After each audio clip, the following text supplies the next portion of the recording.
ठीक है बहुत लेट करो तो सही रह रहा है सही नहीं कैमरे चार्ज करो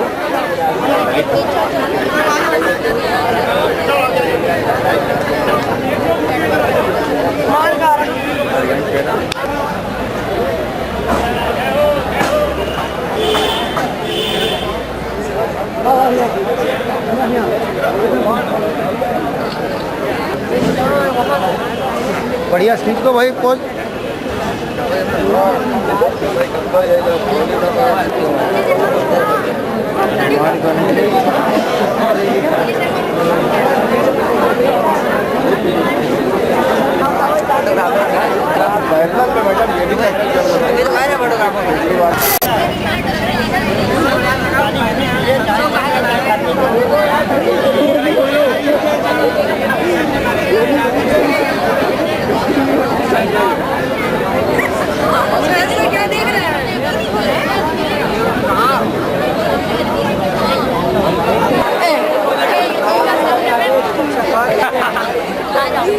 नीचे रखो आएगा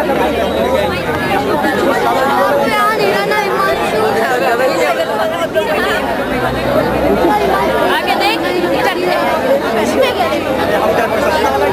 हमें भी निकाल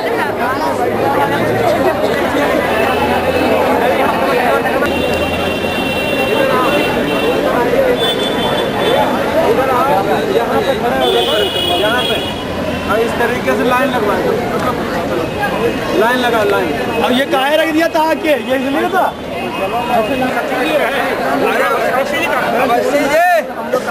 मैम ने भेजा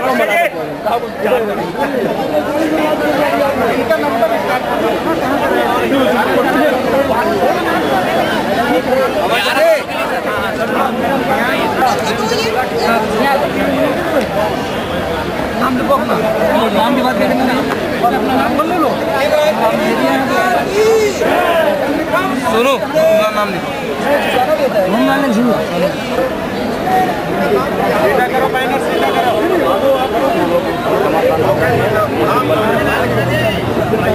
बात पे दिखा दो आइए अरे भैया बेटा ये अरे हमारा लिखा हुआ सन्नी भाई कहाँ गए कहाँ गए अरे सन्नी भाई जी गौरव भैया हाँ भैया अरे यहाँ अरे सन्नी भैया सन्नी भैया अरे सन्नी भैया नाम लिखो ना भैया हम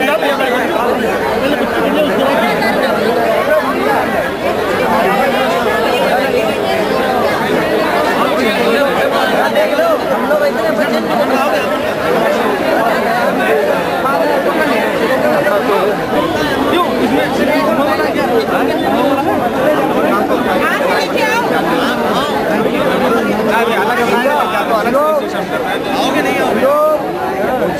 डाल लो कहाँ नाम अपना नाम बताओ मोहित सिंह हाँ मोहित भदौरिया कहाँ भैया जीटे ने दिखाई हो नहीं भैया बीच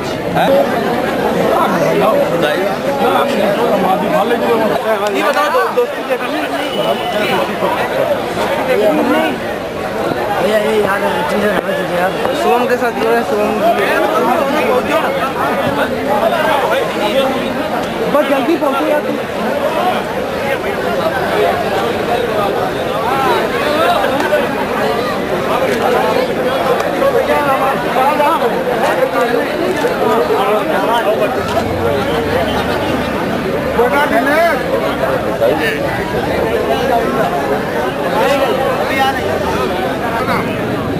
राव से मिला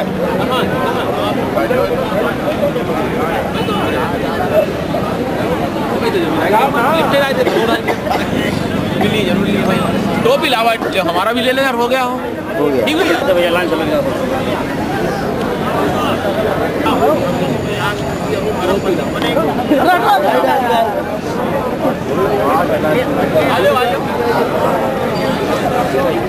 कोई भी होगा पहले अब ये बताओ मेरे कैमरे में गड़बड़ी आपने क्या क्या देखी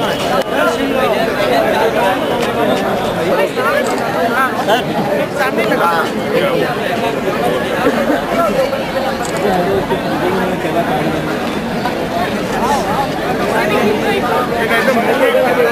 करके बैठे ऊपर एक उसमें जूम भी है, ये क्यों भूल जाते हो?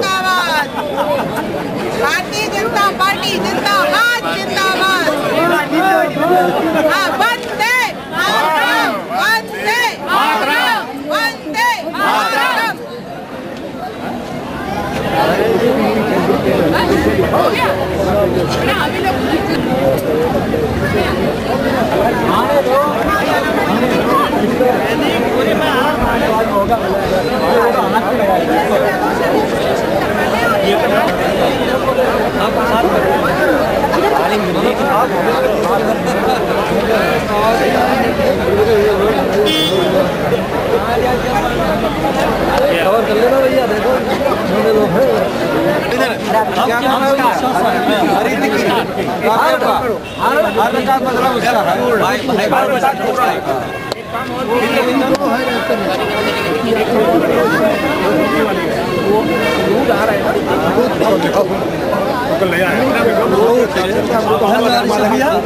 लेकिन ट्रांसफर नहीं करना है।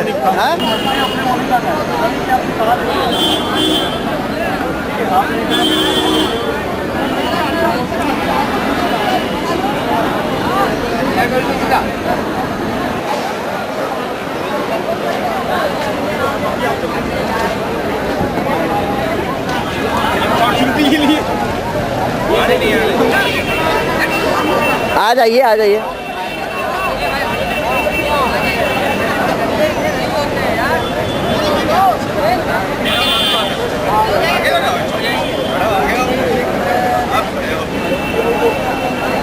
आवाज हमारे अकेले कोई से खींचो अभी नहीं नहीं वहाँ जल्दी जल्दी समय नहीं है भैया। बैटरी क्या नाम रिकॉर्डिंग आवाज आप ले गए आपको है ना साहब क्या आप बता दे तुझे वापस आइए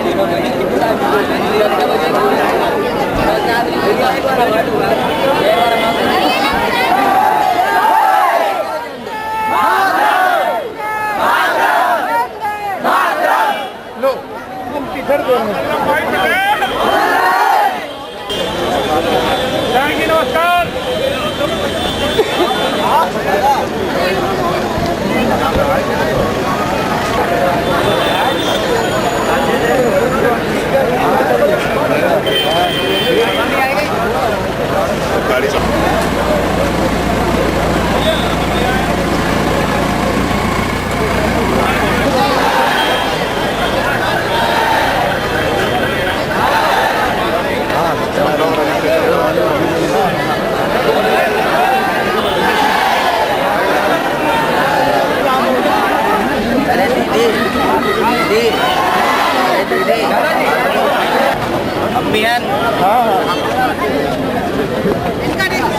आप बिल्कुल है, आप कहीं नहीं रेडी खड़े बेटा तू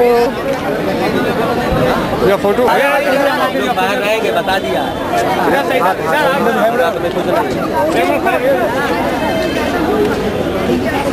एक दिन लग जाओ ऐसे रे खड़ी रही है।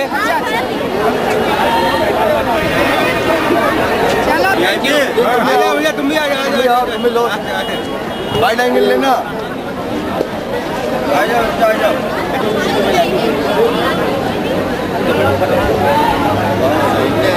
बहुत सही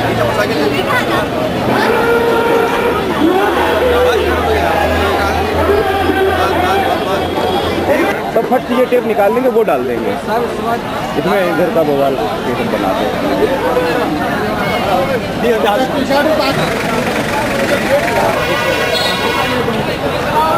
बात देखो नेताजी टेप क्योंकि जब वहाँ शुरू होगी तब टेप तुम्हें करके लगा लो हम तो आगे बढ़ाएंगे।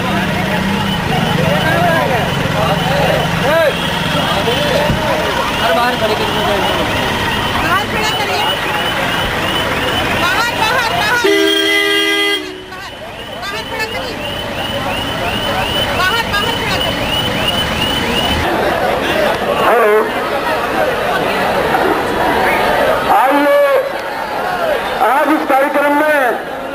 सभी मेहमानों का हार्दिक स्वागत, अभिनंदन।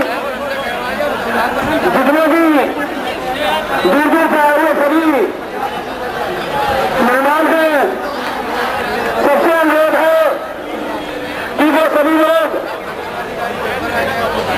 सामने पेड़ के नीचे रजिस्ट्रेशन हो रहा है, सब लोग अपना रजिस्ट्रेशन अवश्य करा लें। हमारे बीच आज के मुख्य अतिथि आदरणीय अनूप गुप्ता जी, प्रदेश मंत्री, कार्यक्रम के आदरणीय नारायण शर्मा जी, दिल्ली ठाकुर इस रैली की शुरुआत करेंगे। ये रैली कोरोना चौराहा कचहरी चौराहा होते हुए गांधी भवन पर समाप्त होगी। ये माइक बंद हो गया, चले एक बार सब लोग बाहर मत।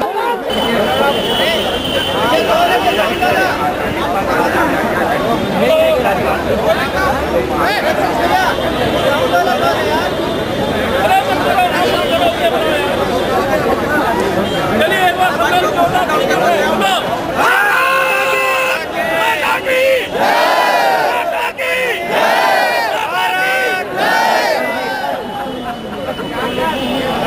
ऐसे बस हो गया, उल्टा हो चाहे सीधा हो, खाली ऐसे घूमना चाहिए बस। हम सभी लोग गांधी भवन के स्पर्धाएं में हार्दिक अभिनंदन स्वागत करते हैं। आज यह जो देश के लिए दौड़ है, उस दौड़ के लिए अब और समाज सेवी, स्वतंत्रता संग्राम सेनानी, हम सबके मार्गदर्शक, अभिभावक आदरणीय लालन शर्मा जी झंडी दिखाकर इस दौड़ का प्रारंभ करने वाले हैं और वो अपने बीच आ गए हैं। मैं चाहता हूँ भारत माता की, भारत माता की वंदे वंदे वंदे।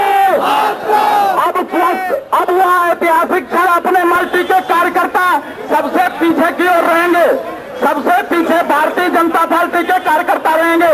सारे कार्यकर्ता और सभी समाज के अंग वह सभी लोग अगली पंक्ति में रहेंगे।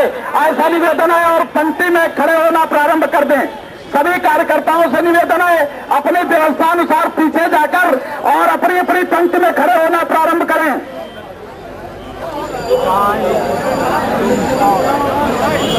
सभी लोग अपनी पंक्ति में भारतीय जनता पार्टी पर यथाशीघ्र रजिस्ट्रेशन करा लें।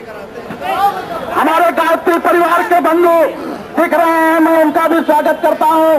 गांधी प्रतिष्ठित समाज सेवी वो भी दिख रहे हैं, मैं उनको भी अभिवादन करता हूं।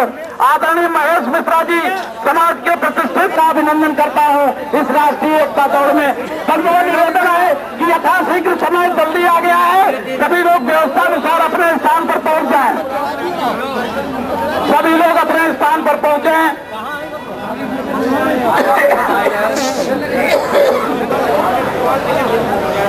सभी कार्यकर्ता पीछे की रो में चले जाएं, पंक्ति में खड़े हो जाएं, दौड़ प्रारंभ होने वाली है।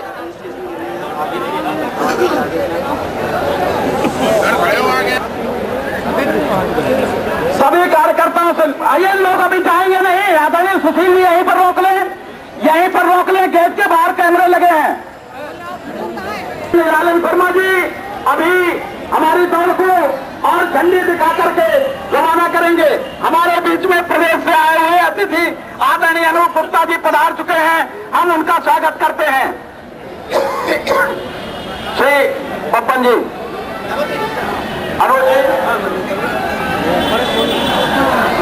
संख्या इन बच्चों के पीछे दोनों की पंक्ति में लगाते हुए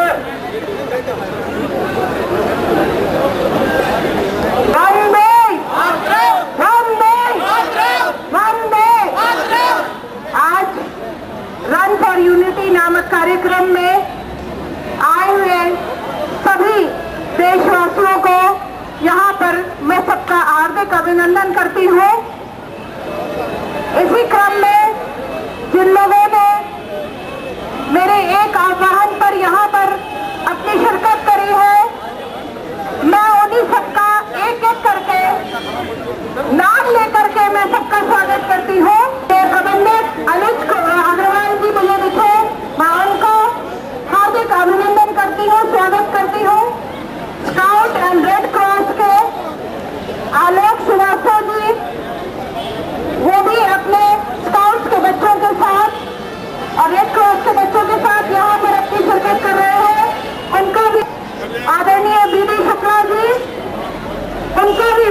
हार्दिक अभिनंदन में स्वागत करती हूँ।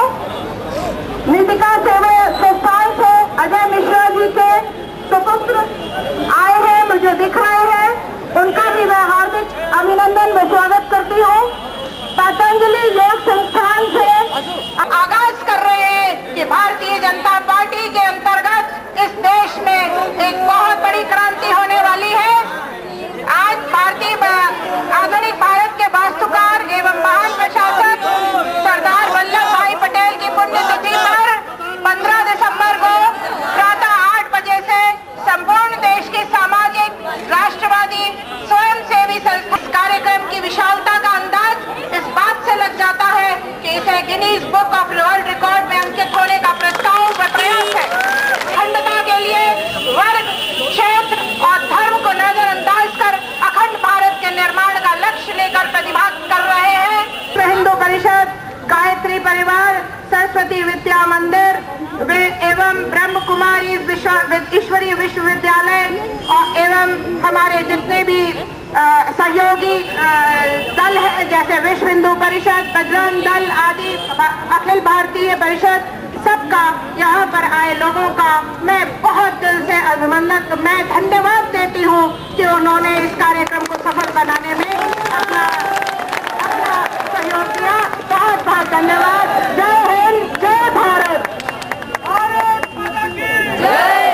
अब मैं अधिक समय न लेते हुए और जिन्होंने अथक प्रयास करके मल्लावा जैसे दूरस्थ स्थल से इतने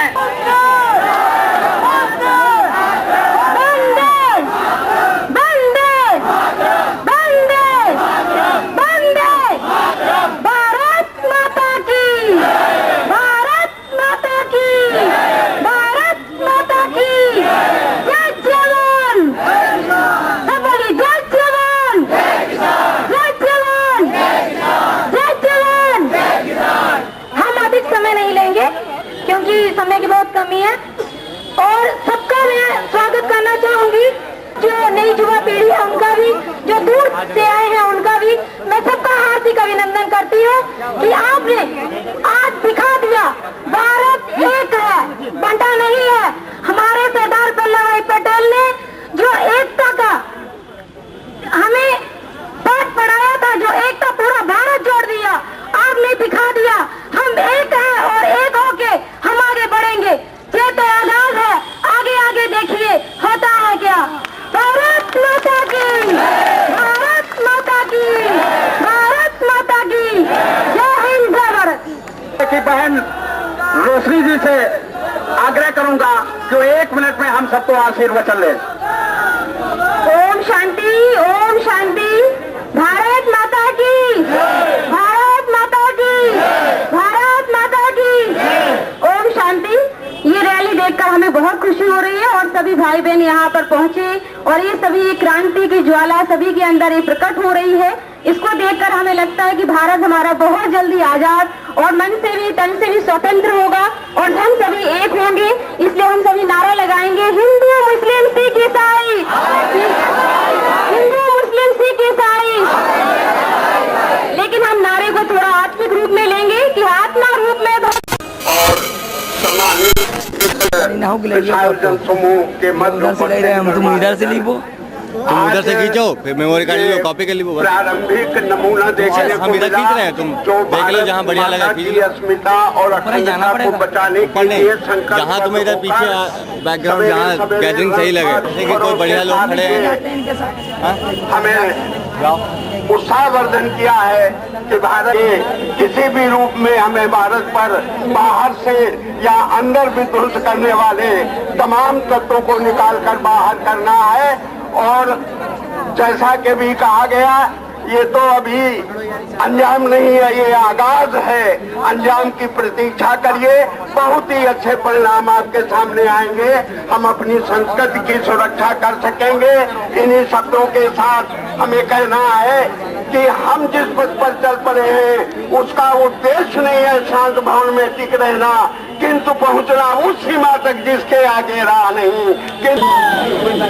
हमारे युवा भाई लोग, बहनें छोटे छोटे बच्चे और आध्यात्मिक शक्तियां निकल करके बाहर आई हैं और हम उनका तहे दिल से स्वागत करते हैं, हृदय से स्वागत करते हैं, उनका आभार प्रकट करते हैं जो निकल करके बाहर आए। थोड़ा हम दो शब्द कहना चाहेंगे, थोड़ा शांति बनाएंगे, एक बार अपनी शक्ति को समेटेंगे। गहरा ओंकार का हम लोग अमृत पिता के पुत्र हैं और देश को दूसरी आजादी की जंग है ये, नहीं छोटी मोटी लड़ाई नहीं। सरदार वल्लभ भाई पटेल का पुण्यतिथि है, उनको हम लोग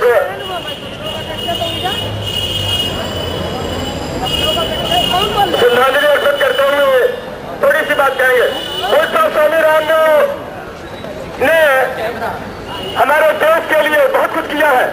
उन्होंने सारा विश्व में उनकी विद्या फैलाई, उन्होंने अपने देश में फैलाई। भाई साहब अभी किताब बांटना बंद कर दें, अभी रख लें, बाद में बांट दें।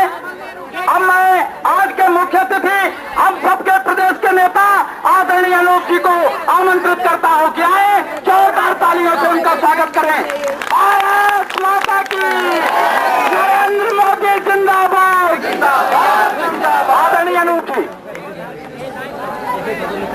आज के इस रन फॉर यूनिटी नाम के कार्यक्रम में जब हम देश की एकता के लिए दौड़ने पर निकले हुए थे, उस कार्यक्रम में उपस्थित यहाँ के जिलाध्यक्ष भारतीय जनता पार्टी, पूर्व विधायक सतीश जी, अंशु वर्मा जी, अजय जी, समस्त मंच, रामगोपाल राजवंशी जी, जिलाध्यक्ष युवा मोर्चा, सभी, डॉक्टर जीवन जी, डॉक्टर रंजूवाला जी, सभी ज्येष्ठ और श्रेष्ठ वरिष्ठ कार्यकर्ता भाइयों और उपस्थित आम सम्मानित नागरिक बंधुओं, विभिन्न एनजीओज यहाँ पर आज आए हुए हैं, विभिन्न सामाजिक संगठन भी हमारे बीच में आए हुए हैं। मैं उनको भी प्रणाम करता हूँ, वंदन करता हूँ, अभिनंदन करता हूँ। मित्रों, आज का जो कार्यक्रम है, हमने सुबह आने के बाद कोहरा था, कोहरे में हम सब आए और आने के बाद हम लोग एक तरफ से दौड़ करके दूसरी तरफ से स्थान पर पुनः आ गए। लेकिन ये दौड़ हम लोगों ने क्यों की है, इसके पीछे आशय क्या है? भारतीय जनता पार्टी और जो लौह संग्रहण समिति है वो इस प्रकार का रन क्यों करा रही है? ऐसा काम, हम कौन सा काम, एक बड़ा काम जो बड़ा उद्देश्य लेकर के हम आज यहाँ पर आए हुए हैं, उसकी चर्चा मैं आपके बीच में करना चाहूंगा। मित्रों, आज सरदार वल्लभ भाई पटेल जी की पुण्यतिथि है। 15 दिसंबर सन 1950 को हृदय गति रुकने के कारण से सरदार वल्लभ भाई पटेल हम सबके बीच नहीं रहे।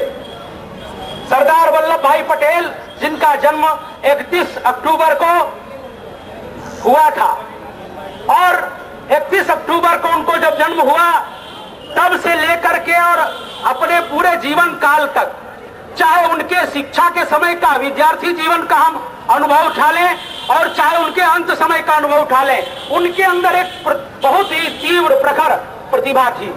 ऐसी तीव्र प्रखर प्रतिभा थी जो किसी भी अन्याय का, किसी भी दुराचार का, किसी भी बुराई का वो तुरंत विरोध करने के लिए खड़े हो जाते थे।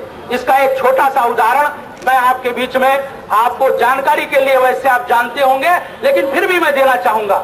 जब वो पढ़ाई कर रहे थे तो उनके जिस क्लास में वो पढ़ाई करते थे, जिस कक्षा के वो विद्यार्थी थे, उस कक्षा में टीचर जो आने वाले थे, वो टीचर इत्तेफाक से जहां पर टीचर रूम था वहां पर बैठ करके गप सटा के कर रहे थे, कुछ हल्के में ऐसे बातचीत कर रहे होंगे।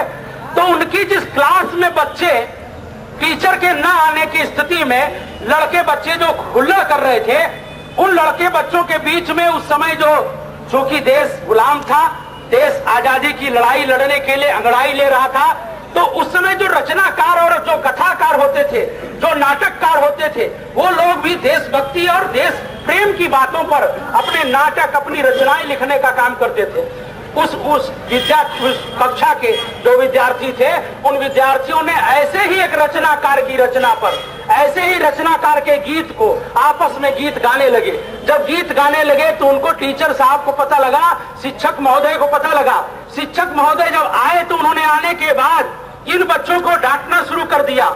डांटना जब शुरू कर दिया, सरदार वल्लभ भाई पटेल जो शांत भाव से बैठे हुए थे, छोटी उम्र के थे, शांत भाव से कोने में बैठे हुए थे, उन्होंने देखा कि गुरुजी डांट रहे हैं और गलत डांट रहे हैं। एक तो बच्चे जो है वो देश प्रेम का गीत गा रहे हैं खाली समय में, जब टीचर नहीं आ रहे क्लास में, और ऊपर से गुरुजी आते हैं उल्टा हमको डांट रहे हैं, उल्टा चोर कोतवाल को डांटे। तो उन्होंने खड़े होकर के, देखिए आप छोटी सी उम्र में खड़े होकर के प्रतिकार किया और कहा गुरुजी आप गलत डांट रहे हैं, आप जो गलत डांट रहे हैं इस तरह से आपको नहीं डांटना चाहिए। गुरुजी को बहुत बुरा लगा, गुरुजी को इतना बुरा लगा उन्होंने तुरंत कहा तुम कक्षा से बाहर निकल जाओ। कक्षा से बाहर निकाल दिया और उनको प्रिंसिपल के सामने प्रस्तुत किया। प्रिंसिपल के सामने प्रस्तुत होने के बाद सरदार वल्लभ भाई पटेल जी ने प्रिंसिपल के सामने सारी बात रखी, कहा ये स्थिति है। और सरदार वल्लभ भाई पटेल जब क्लासरूम से निकलने लगे तब उन्होंने सारे विद्यार्थियों की ओर ऐसे निगाह डाल करके देखा कि क्या मैं गलत कह रहा हूं टीचर से। तो सारे विद्यार्थियों के मन में, बताइए छोटे छोटे विद्यार्थी रहे होंगे, उनके मन में एकता का भाव आ गया। सारे विद्यार्थी क्लास छोड़ करके बाहर चले गए और प्रिंसिपल के रूम में पहुंच गए। और जब प्रिंसिपल ने उनसे बात किया तुम लोग कक्षा में क्यों नहीं जा रहे हो, तब प्रिंसिपल को उन्होंने पूरी बात बताई। जब पूरी बात बताई तो प्रिंसिपल ने शिक्षक महोदय को समझाया कि आप गलत थे, आप गलत डांट रहे थे विद्यार्थियों को। और छोटे पर, मतलब आप समझिए छोटी सी पढ़ाई की समय पर उन्होंने किस प्रकार की उनके अंदर नेतृत्व करने की क्षमता थी सरदार पटेल जी के अंदर। ऐसी नेतृत्व करने की क्षमता केवल एक दृष्टि डालते हैं और सारा विद्यार्थी साथ में निकल पड़ता है। ऐसी ही नेतृत्व की क्षमता उनकी देखने को मिली जब बारडोली नाम के स्थान पर किसानों के ऊपर सरकार ने अपना कर लगा दिया था और टैक्स लगा दिया था, उनकी जमीनों को हड़पने की नीति बना ली थी। तो सरकार, जो अंग्रेजी सरकार, अंग्रेजी हुकूमत थी, उसके जो मुलांदे थे उनको सबक सिखाने के लिए किसानों को साथ में लेकर के और जबरदस्त आंदोलन खड़ा किया और इतना बड़ा आंदोलन खड़ा किया कि अंग्रेजी हुकूमत को झुकना पड़ा। और झुक करके जो जमीनें सरकार ने, अंग्रेजी हुकूमत ने किसानों की कब्जा कर ली थी, जो जमीनें कब्जा कर ली थी, जो टैक्स उनके ऊपर लिया था, वो सब उनको वापस करना पड़ा। और सरदार पटेल उस समय पर विजयी हुए, वो आंदोलन विजयी हुआ। तभी से उनको उस बारडोली का सरदार कहा जाने लगा। जब बारडोली का सरदार कहा गया वहीं पर महात्मा गांधी जी विचरते हुए आए। महात्मा गांधी जी जब वहां आए उन्होंने पूरे आंदोलन के बारे में जानकारी ली तो उन्होंने कहा ये सरदार जो है ये बारडोली का सरदार नहीं, ये तो देश का सरदार है। वहीं पर से सरदार वल्लभ भाई पटेल का नाम सरदार वल्लभ भाई पटेल पड़ गया, उससे पहले वल्लभ भाई पटेल। सरदार वल्लभ भाई पटेल। दोस्तों ये जो हम बातें कर रहे हैं, ये हम बातें इसलिए कर रहे हैं, आज हमको इस बात पर विचार करना पड़ेगा। मैं कई बार एक पंक्तियों को सुनता हूँ, कई विद्यालयों में पंक्तियों को दोहराया जाता है, मुझे वो पंक्तियां सुनकर के अच्छी नहीं लगती हैं, हमको पंक्तियां बहुत खराब लगती हैं। वैसे तो ये पंक्तियां कई लोगों को खराब लग सकता है कि मैं इन पर टिप्पणी कर रहा हूँ, लेकिन मैं जो तर्क के आधार पर आपके सामने बात रख रहा हूँ उसका जिसके पास उत्तर होगा मैं उसका उत्तर सुनने के लिए तैयार रहूंगा। दो पंक्तियां जिनके बारे में मैं कह रहा हूँ, दे दी हमें आजादी बिना खड़ग बिना ढाल, साबरमती के संत तूने कर दिया कमाल। मैं इन पंक्तियों को नहीं मानता हूं, मैं इन पंक्तियों को बिल्कुल नहीं मानता हूं। ये आजादी इस देश को कभी भी खड़ग और बिना ढाल के नहीं मिली है दोस्तों। इस आजादी को प्राप्त करने के लिए लक्ष्मीबाई ने अपने बच्चे को कंधे पर बांध करके और खड़ग और ढाल लेकर के जब लड़ाई लड़ी तब इस आजादी की अलग जगह थी। आज अगर जो आजादी खड़ग और बिना ढाल के मिली है तो सरदार भगत सिंह कहां है हमारे, कहां है हमारे राजगुरु, कहां है आजाद, कहां है हमारे खुदीराम बोस, कहां है राम प्रसाद बिस्मिल, कहां है हमारे लोग, वो कहां है? क्यों उनको फांसी का फंदा चूमना पड़ा? हंसते हंसते फांसी का फंदा चूमा। जान रहे थे कि हम असेंबली के अंदर बम डालेंगे, आवाज करने वाला बम है, उससे कोई हताहत नहीं होने वाला था, सिर्फ इसलिए बम डालते हैं क्योंकि नौजवानों को उग्रवादी कहा जाता था। वो जो नौजवान जो क्रांतिकारी थे उनको उग्रवादी कहा जाता था।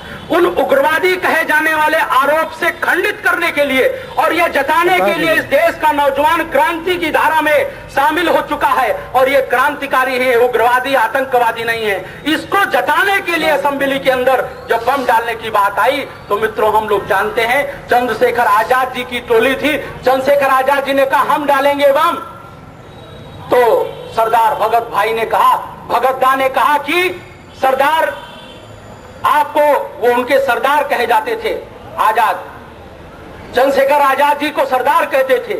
कहा आजाद जी सरदार आपकी जो बहुत जरूरत है, इस काम को भगत करेगा, आपका छोटा भाई है, ये भगत आपका ये काम करेगा। आप इस आंदोलन को जिंदा रखने के लिए अलग रहो, क्योंकि हम जानते हैं हम असेंबली के अंदर आवाज फोड़ने वाला बम डालेंगे अंग्रेजी हुकूमत की असेंबली के अंदर, तो निश्चित तौर पर हमको फांसी मिलेगी। हम जानते हैं, ये जानते हुए कि फांसी का फंदा मिलेगा, ये जानते हुए कि हमको मृत्यु मिलेगी, लेकिन कहीं पर भी पीछे हटने का काम इस देश के नौजवानों ने नहीं किया। इस देश के लोगों ने 1857 से अपने क्रांति की शुरुआत की थी और तब से लेकर के 1947 तक लगातार लड़ाई लड़े हैं। सरदार भगत सिंह, सरदार पटेल, खुदीराम बोस, ऐसे ढेरों नाम हैं, हम सब जानते हैं, कुर्बानियां देकर के आगे बढ़े। नेताजी सुभाष चंद्र बोस, हम जानते हैं, अगर जो ठीक से अनुभव करेंगे तो हमको ध्यान में आएगा। नेताजी सुभाष चंद्र बोस जिन्होंने आजाद हिंद फौज बनाई थी, वो आजाद हिंद फौज हमारे 2 स्थानों पर, देश के 2 स्थानों पर अपना आजादी का झंडा फहरा चुकी थी। 2 स्थान कौन से थे? एक स्थान जिसमें काला पानी दिया जाता था, अंडमान निकोबार द्वीप समूह कहा जाता था। दूसरा स्थान था मोईरांग नाम का स्थान, आसाम जो कोने में पूर्वोत्तर राज्य हैं, आसाम, मणिपुर, मेघालय, उन तरफ में एक स्थान था। वहां पर अपना तिरंगा, अपना झंडा फहराने का काम अपने नेताजी सुभाष चंद्र बोस कर चुके थे। आजाद हिंद फौज अंदर तक घुस चुकी थी। अंग्रेजी हुकूमत जान रही थी कि अब हमको इसको, देश को आजाद करना पड़ेगा। जर्मनी और जापान से उसकी अलग लड़ाई चल रही थी। कितनी जगह लड़ाई लड़ती अंग्रेजी हुकूमत। अंग्रेजी हुकूमत इस देश को आजाद करने के लिए अपनी मजबूरी में मन बना चुकी थी। ये किसी के उस पे कृपा पर मिली हुई आजादी नहीं है। इसके लिए हमने अपने पूर्वजों को कुर्बान किया है, हमने अपने देश के नौजवानों को कुर्बान किया है। ये आजादी बिना खड़क और बिना ढाल के नहीं मिली है, इसलिए मैं इन पंक्तियों का विरोध करता रहा हूं। मेरा मानना है इन पंक्तियों को,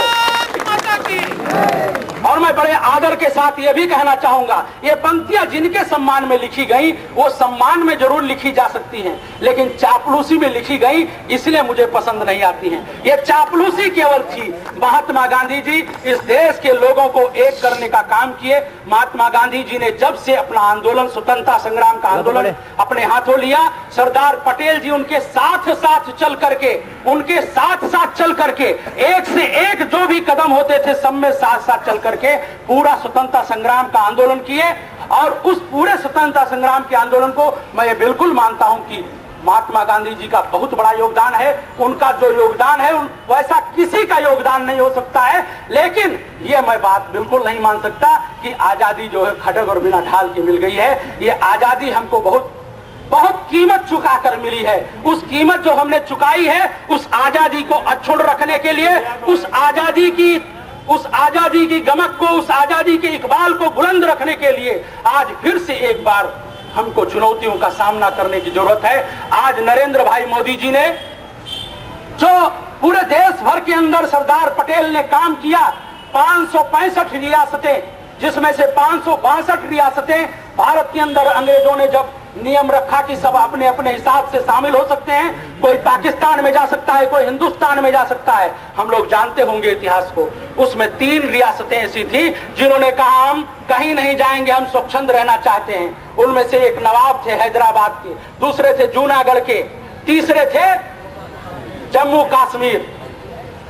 तीनों ने कहा कि हम भारत और पाकिस्तान में नहीं मिलना चाहते हैं। लेकिन सारी रियासतें एक हो चुकी थी, सारी रियासतें एक हो चुकी थी। 2 रियासतों का जिम्मा सरदार पटेल जी के जिम्मे था, जूनागढ़ और नवाब हैदराबाद का। ये 2 रियासतों को मिलाने का जिम्मा सरदार पटेल जी के जिम्मे था। और एक जिम्मा आज मैं आपके सामने जिक्र करना चाहूंगा। एक जिम्मा जिसको जवाहरलाल नेहरू जी ने अपने जिम्मे ले लिया था, वो था जम्मू कश्मीर का। हम सब जानते हैं सरदार पटेल जी ने जिन 2 जिम्मे को लिया था, उन दोनों चीजों को, दोनों रियासतों को, दोनों कार्यों को अपने में मिलाने का काम किया। जब नवाब ने अपनी सेना को, अपने लोगों को, अपने धर्मावलंबी और मतावलंबी लोगों को, हिंदू जनसंख्या को मारने काटने में लगा दिया था, उस समय पर सरदार पटेल ने अपनी फौज भेजने का काम किया, भारत की फौज भेजने का काम किया। और जब भारत की फौज हैदराबाद के निकट पहुंच गई, तब जाकर के निजाम को लगा कि हमको भारत के साथ विलय करना पड़ेगा। हम ये जो अत्याचार कर रहे हैं अपनी जनता के साथ, उसको हमें समझना पड़ेगा, तब जाकर के वो माना है, ऐसे नहीं माना था। ये सरदार ने जो लौह वाला काम दिखाया, ये लोहे की दृढ़ता जैसा काम दिखाया, जिसके कारण हम उनको लौह पुरुष कहते हैं। सरदार पटेल अमर रहे, सरदार पटेल अमर रहे।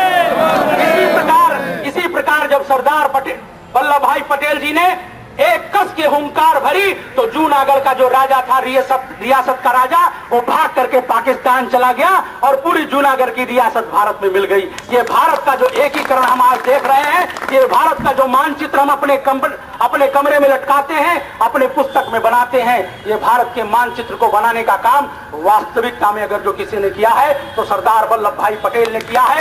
ये रन फॉर यूनिटी उनको समर्पित है, उनके समर्पण के लिए किए जाने वाली ये रन फॉर यूनिटी रही है। अभी हम लोग उसके लिए एक बहुत बड़ा और आंदोलन हम लोग लेने वाले हैं। अभी गांव-गांव तक जाकर के हम लोग एक जो स्टैचू, सरदार पटेल का स्टैचू जो बनाना चाहते हैं, स्टैचू ऑफ यूनिटी उसका नाम अंग्रेजी में रखा गया है। स्टैचू ऑफ यूनिटी का मतलब है एकता की प्रतिमूर्ति, हम हिंदी में उसको बोलेंगे एकता की प्रतिमूर्ति। एकता की प्रतिमूर्ति कौन थे? सरदार पटेल थे। सरदार पटेल को भुलाने का काम कांग्रेस ने किया। आरोप लगाना चाहूंगा आज के मंच से कि कांग्रेस पार्टी ने केवल और केवल एक परिवार के लोगों के नाम पर योजनाएं बनाने का काम किया, केवल एक परिवार के लोगों के नाम पर सारे कार्यकलाप करने का काम किया, और बाकी इस देश के जितने भी लोग, जितने भी आंदोलनकारी, जितने भी स्वतंत्रता संग्राम सेनानी थे, उनको पीछे ढकेलने का काम किया। और केवल इसलिए किया क्योंकि महात्मा गांधी जी जब देश आजाद हुआ था, तो देश की आजादी के बाद महात्मा गांधी जी ने कहा था कि अब कांग्रेस, जो कभी स्वतंत्रता संग्राम के आंदोलन का नाम होता था, उस कांग्रेस नाम का समापन कर देना चाहिए। आपको यदि राजनीति करनी है तो अपनी कोई दूसरे नाम की पार्टी बनाओ। कांग्रेस स्वतंत्रता संग्राम आंदोलन था, इस नाम से पार्टी नहीं चल सकती है, इसको खत्म कर देना चाहिए।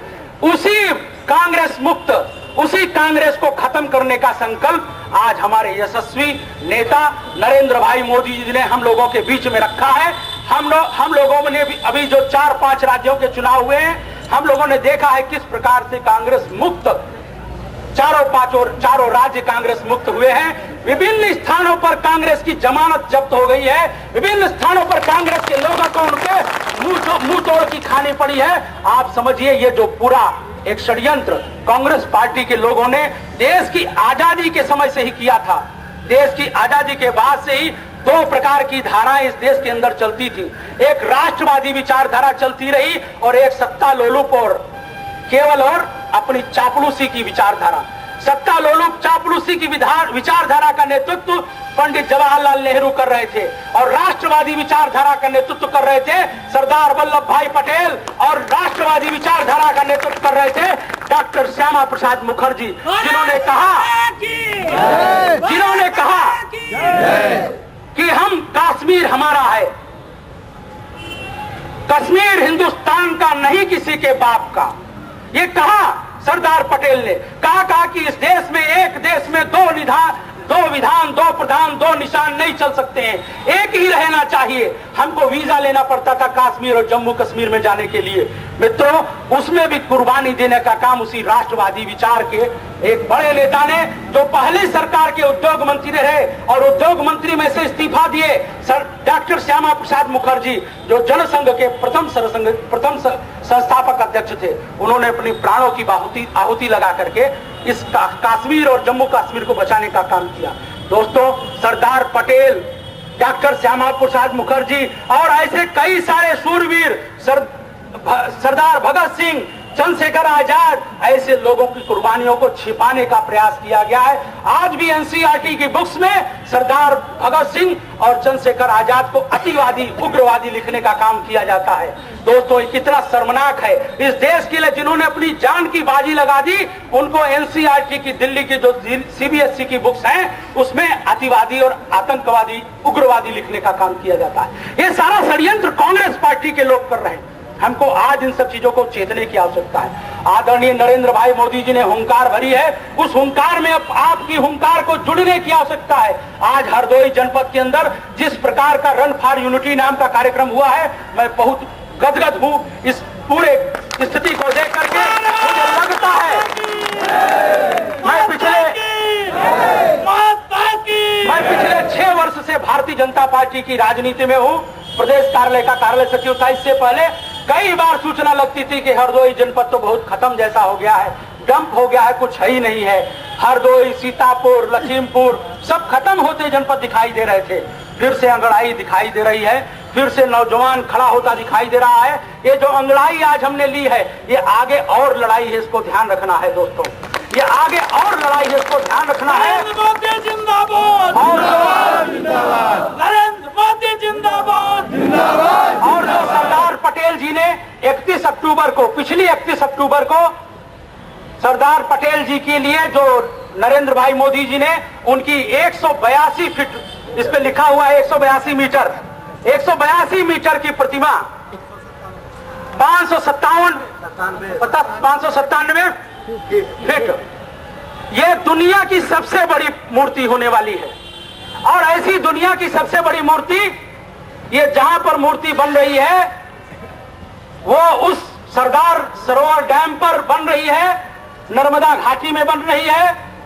वो मूर्ति जो बन रही है वहां पर कई सारे कार्यक्रम वो चलाने वाले हैं। एक बहुत बृहद योजना है वहां पर किसानों के लिए रिसर्च सेंटर, वहां पर दुनिया भर से आने वाले लोगों के लिए इस देश के ऐतिहासिक तथ्यों की प्रदर्शनी, और हर गांव से जो हम लोग अभी माटी और लोहा भेजने वाले हैं उनकी प्रतिमा बनने के लिए, तो उन हर गांव के प्रधानों का फोटो आपके यहां से जो एक अभी आपको एक किट भेजी जाने वाली है, एक डिब्बा आपके गांव में जाने वाला है, जिस डिब्बे में रख करके लोहा भेजना है हमको, उस डिब्बे के अंदर 2 या 3 ऐसे पट्टे होंगे जिनके ऊपर दस्तखत करना होगा।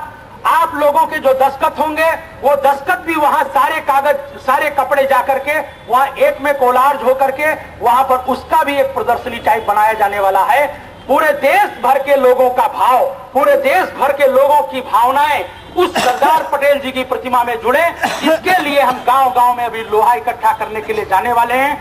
ये लौह संग्रह का कार्यक्रम अभी हम जनवरी माह में पूरी तरह से शुरू करने वाले हैं। इससे पहले दिसंबर के अंत माह तक आपके यहाँ तक डिब्बा जो होगा, जो किट होगा वो पहुंचने वाला है। वो किन किन लोगों के पास पहुंचेगा उसका पूरा सूचना जिलाध्यक्ष जी को, लौह संग्रह समिति के जिला संयोजक जी को ये सब जानकारी मिलने वाली है। आदरणीय नरेंद्र भाई मोदी जी ने जो सपना देखा है दुनिया को जताने का, दुनिया को बताने का कि दुनिया की सबसे बड़ी मूर्ति अगर जो किसी की है तो भारत को एक करने वाले सरदार वल्लभ भाई पटेल की है।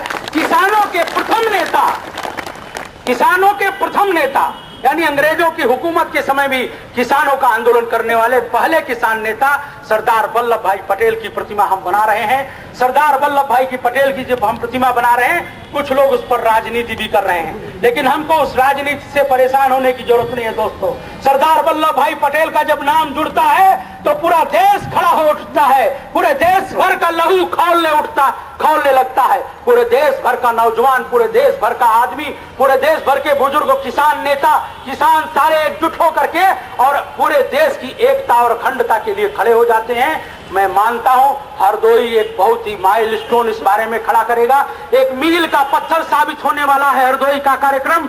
इसी सब बातों के साथ मैं अपनी वाणी को विराम देना चाहूंगा। आप सब लोगों को बहुत बहुत बधाई देना चाहूंगा। आपने बहुत ही अच्छा, व्यवस्थित और सुव्यवस्थित कार्यक्रम किया। आपके यहाँ वीडियो रिकॉर्डिंग भी हुई है, रस्सी बांध करके उसको एक व्यवस्थित बनाने का भी काम किया गया है। आपके यहाँ पंजीकरण भी अच्छे ढंग से किया गया है। आपको सारे लोगों को बहुत बधाई। 2500 लगभग लोगों का पंजीकरण अभी तक हो चुका है। ये आप सबके लिए मैं सूचना के लिए भी बता रहा हूँ। बहुत बहुत बधाई आप सबको, बहुत बहुत धन्यवाद। आप लोगों से फिर से निवेदन, लौह संग्रह का जो आगे कार्यक्रम चलने वाला है हम सब उसमें लगे। सरदार वल्लभ भाई पटेल को सच्ची श्रद्धांजलि, सच्ची भावभीनी श्रद्धांजलि तभी होगी जब हमारे प्रत्येक गांव से लोहा हमें कोई बहुत मात्रा में नहीं कलेक्ट करना है। हर गांव का प्रतिनिधित्व चाहिए, हर गांव की मिट्टी चाहिए, हर गांव से आने वाला प्रयोग किया हुआ लोहा चाहिए। इन सब चीजों में आप सब कार्यकर्ता लगे, सारे आज के जो उपस्थित लोग हैं, नागरिक हैं, उस सब लोग लगे। सरदार वल्लभ भाई पटेल की जीवनी से भारत एक कैसे रहे, भारत श्रेष्ठ कैसे बने, इसको हम सीखें, अपने जीवन में ढालें। आज देश के लिए जीने की आवश्यकता है, आज देश के लिए मरने की आवश्यकता नहीं है, आज देश के लिए जीने की आवश्यकता है। हम देश के लिए जीना सीखें, केवल इतना ही कहना चाहता हूं। बहुत बहुत धन्यवाद। नरेंद्र मोदी अनूप गुप्ता, नरेंद्र मोदी अनूप गुप्ता, नरेंद्र मोदी अनूप गुप्ता।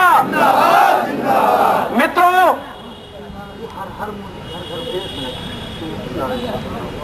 हो जाएगा। मुझे कहते हुए बड़ा गर्व हो रहा है, आप सब कार्यकर्ताओं के दम पर आज हमारे जो निचले स्तर के कार्यकर्ताओं से लेकर और प्रमुख वॉलंटियर तक युवा मोर्चा के कार्यकर्ता जिन्होंने रात रात भर मार्च करके और कार्यक्रम का और योजना देखा है, ऐसे कार्यकर्ताओं को मैं धन्यवाद देना चाहता हूं। मैं ऐसे समाज के विभिन्न संगठनों के लोग, वह माताएं बहनें जिनसे चला नहीं जा रहा था, राष्ट्र की एकता नाम पर मैंने उनको आज सड़क पर दौड़ते देखा है। मैं उनके चरणों में अपना बलिदान अभिनंदन करता हूं। मैं आप सबको भी प्रणाम करता हूं। कल रात की एक घटना है, एक सोशल मीडिया साइट है, मेरी फेसबुक पर एक यहाँ के स्थानीय पत्रकार जी ने, मेरे मित्र भी हैं, उन्होंने मेरी कुंडली गड़बड़ होने की बात बताई थी।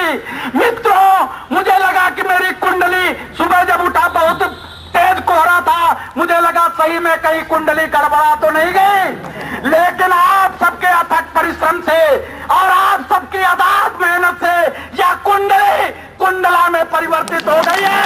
और यह इस बात का इतिहास है कि हरदोई में आने वाली क्रांति इस इतिहास का पन्ना बनेगी, गिनीज बुक ऑफ रिकॉर्ड से प्रारंभ होगी।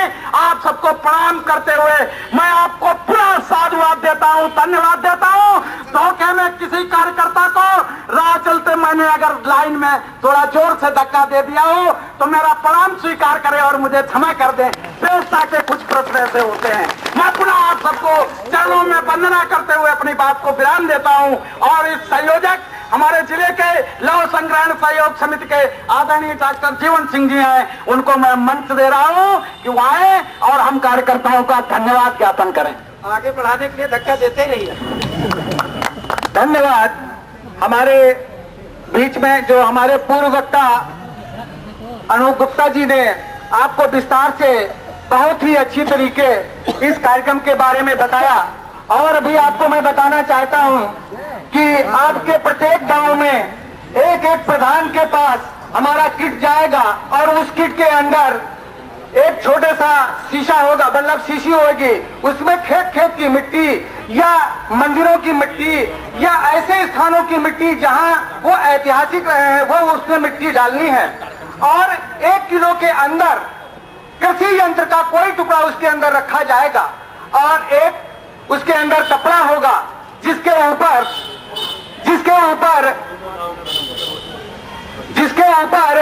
ये जो है लिखा जाएगा अपना नाम। हाँ, अपना नाम लिखा जाएगा और नाम लिख करके वो स्टैच्यू ऑफ यूनिटी में एक किट भी लगी, एक चिप भी लगी होगी। उस चिप के जरिए आपको जो जहां जहां किट वो होगी वो वहां से बैठ करके देख रहे होंगे। और जब भी कभी आपको देखना होगा तो उस पर आप देख सकते हैं। 5000 1 मिनट में मंच बीच में ले भी अब मैं मंच जीवन सिंह जी को दे रहा हूँ, वो धन्यवाद ज्ञापन। अब हम ये रन फॉर यूनिटी जो है, इस नाम से हम लोगों ने आज एकता की दौड़, इस नाम से ये कार्यक्रम आयोजित किया है। ये कार्यक्रम पूरे देश भर में आयोजित हो रहा है। देश भर में सरदार पटेल जी ने जब देश आज़ाद हुआ था तो देश की 565 रियासतें जिनको एकीकरण करके इस देश भारत देश का निर्माण किया था, और उस 565 गिनती जो है उसके अनुसार पूरे देश भर में 565 से अधिक स्थानों पर आज ये दौड़ हो रही है। ये दौड़ लगभग पूरे देश भर में 900 स्थानों पर हो रही है। 900 स्थानों पर इसी प्रकार से कहीं 2000, कहीं 3000, कहीं 5000, कहीं बड़े बड़े महानगरों में 10-10 हजार लोग निकल करके, एनजीओ के लोग, विभिन्न सामाजिक संगठनों के लोग, विभिन्न पार्टियों के लोग, भारतीय जनता पार्टी के लोग, सब लोगों ने निकल करके एक संदेश देने का काम किया है कि ये भारत एक है और ये भारत श्रेष्ठ भारत बनेगा। ये भारत हमारा श्रेष्ठ रहा है और हमेशा श्रेष्ठ बन करके रहेगा। और इसी प्रकार का जो नरेंद्र भाई मोदी हमारे हैं, उन्होंने पिछली 31 अक्टूबर को एक प्रतिमा का शिलान्यास किया है। वो प्रतिमा सरदार वल्लभ भाई पटेल, जिनकी आज पुण्यतिथि थी, उनकी प्रतिमा का शिलान्यास उनके जन्म दिवस 31 अक्टूबर पर किया गया है। उसके लिए हम पूरे देश भर में गांव-गांव से लोहा संग्रह करने वाले हैं। उसी के लिए जागरूकता अभियान के तहत आज का रन फॉर यूनिटी था। देश भर में एकता फैले, देश भर में एकता का भाव पैदा हो, इसलिए रन फॉर यूनिटी के नाम से हम लोगों ने ये दौड़ आयोजित की थी। ये आज का कार्यक्रम। स्वतंत्रता का हमें एहसास नहीं हो सकता। साथियों, हमको असमर्थ नहीं करना चाहिए।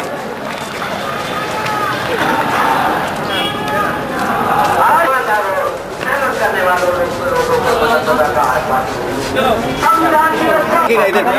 चलो अंकल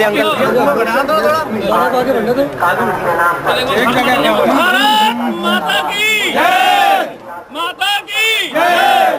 भाई साहब एक मिनट पकड़ लेने वाला। सरदार पटेल